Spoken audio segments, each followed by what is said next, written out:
Yaorana, coucou tout le monde. Bon, ce soir c'est une petite vidéo un peu spéciale puisque, comme vous avez pu voir le titre, nous avons pris une décision, une grande décision. C'est tout simplement de rentrer en France, quitter la Polynésie. Le temps passe très vite, hein, même si on a beaucoup profité, si vous avez suivi toutes nos vidéos, nos aventures. Mais à un moment donné, il faut prendre une décision, voilà, puisque le projet n'évolue pas. Donc nous n'avons toujours pas trouvé le bateau de nos rêves, du moins pas ici. On n'a rien trouvé vraiment qui nous correspond, qui nous donnait envie, qui correspondait à tous nos critères. Et puis la législation, la navigation, voilà, beaucoup de choses ont changé ici en Polynésie. Et comme ça ne nous correspond pas, ça ne nous satisfait pas pleinement, on a décidé d'arrêter là le projet, du moins ici en Polynésie. Et on le poursuivra certainement ailleurs, autrement, peut-être en Méditerranée, puisque comme vous le savez, on habite une très belle région en bord de mer en France, dans le sud. Voilà, donc il fallait à un moment donné trancher, donc on a pris une décision. Alors quand on a réalisé que bon, de toute façon là le projet bateau était terminé, on s'est dit qu'est-ce qu'on fait? Il y a encore une option, ce serait éventuellement de s'installer sur Tahiti, de vivre à terre. Mais en fait on a bien réfléchi et non, on n'a pas envie d'être à terre. On n'a pas envie de recommencer toute une vie sédentaire, reprendre une activité professionnelle, une routine. On n'a pas envie de se fixer, on voulait vraiment être nomade, vivre dans les îles et puis se laisser porter voilà, dans un changement de vie total. Donc non, franchement non. Si c'est pas le projet bateau, on n'a pas envie de s'installer plus que ça à terre. Alors, dans quel état d'esprit on est? On est serein, on est épanoui, on a tellement bien profité, on s'est tellement régalé, on est rempli de belles aventures, de belles images. Et puis vraiment sans regret, parce que on sait qu'on est allé jusqu'au bout, au bout de ce qu'on pouvait faire. Et on est confiant, on va faire les choses autrement. Et puis bon, les projets, c'est fait aussi pour évoluer, hein. Il faut savoir s'adapter, il faut savoir aussi changer quelquefois ses plans.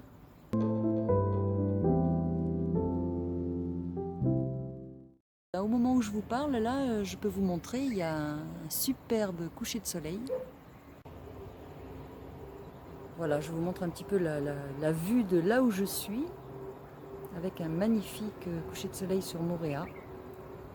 On a vendu la moto, ça y est, on a réussi à trouver un acheteur qui accepte donc de la prendre la veille du départ. Donc c'est très sympa puisqu'il nous la laisse jusqu'au bout. Ce qui fait qu'on peut continuer de profiter encore un peu jusqu'au dernier jour. Ça c'est super. Donc là actuellement, vous avez vu notre dernier bungalow hein, sur Punauia. Voilà, on est ici jusqu'au moment du départ. Alors ça tombe très bien parce qu'on n'est pas loin de l'aéroport. Ce qui veut dire qu'une fois qu'on n'aura plus la moto le dernier jour, eh bien on pourra facilement se rendre à l'aéroport. Donc là actuellement on commence à se mettre dans les préparatifs des bagages, des valises, préparatifs des souvenirs aussi, des petits cadeaux, voilà, on a envie de ramener certaines choses pour se faire plaisir.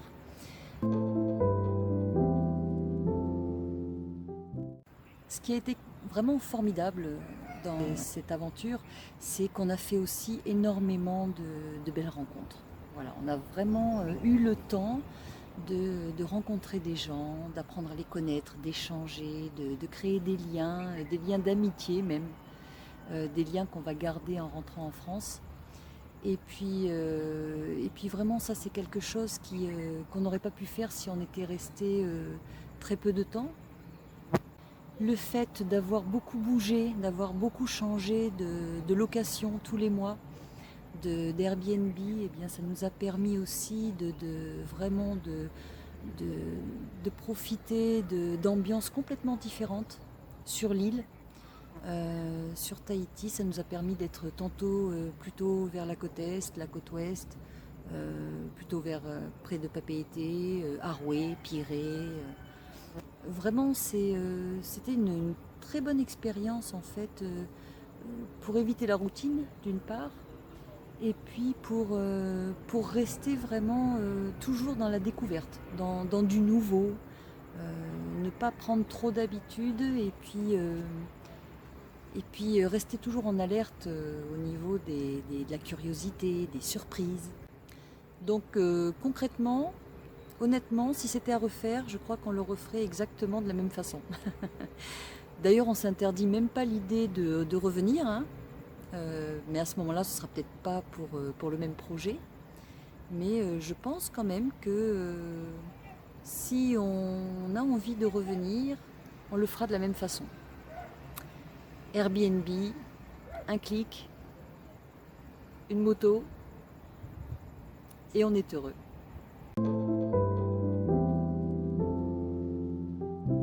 Donc la chaîne continue, surtout restez avec nous, continuez de nous suivre. Je vais continuer de vous expliquer un petit peu voilà, comment on va rentrer. Et puis aussi comment ça va se passer quand on sera rentré en France. Parce qu'il y a certainement beaucoup de choses qui auront changé. Déjà, nous, on aura changé. Et puis notre ressenti aussi, notre vécu, qu'est-ce qui a évolué en nous, ce qu'on va regretter, ce qu'on ne va pas regretter, qu'est-ce qui va nous manquer, qu'est-ce qui ne va pas nous manquer. Voilà, toutes ces petites choses qui sont dans le voyage et puis qui permettent d'avancer, quoi, d'évoluer aussi dans sa vie personnelle. Donc je vous donne rendez-vous pour la prochaine vidéo à suivre. Et en attendant, bye bye.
Home, sweet home.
Yolana, bonsoir.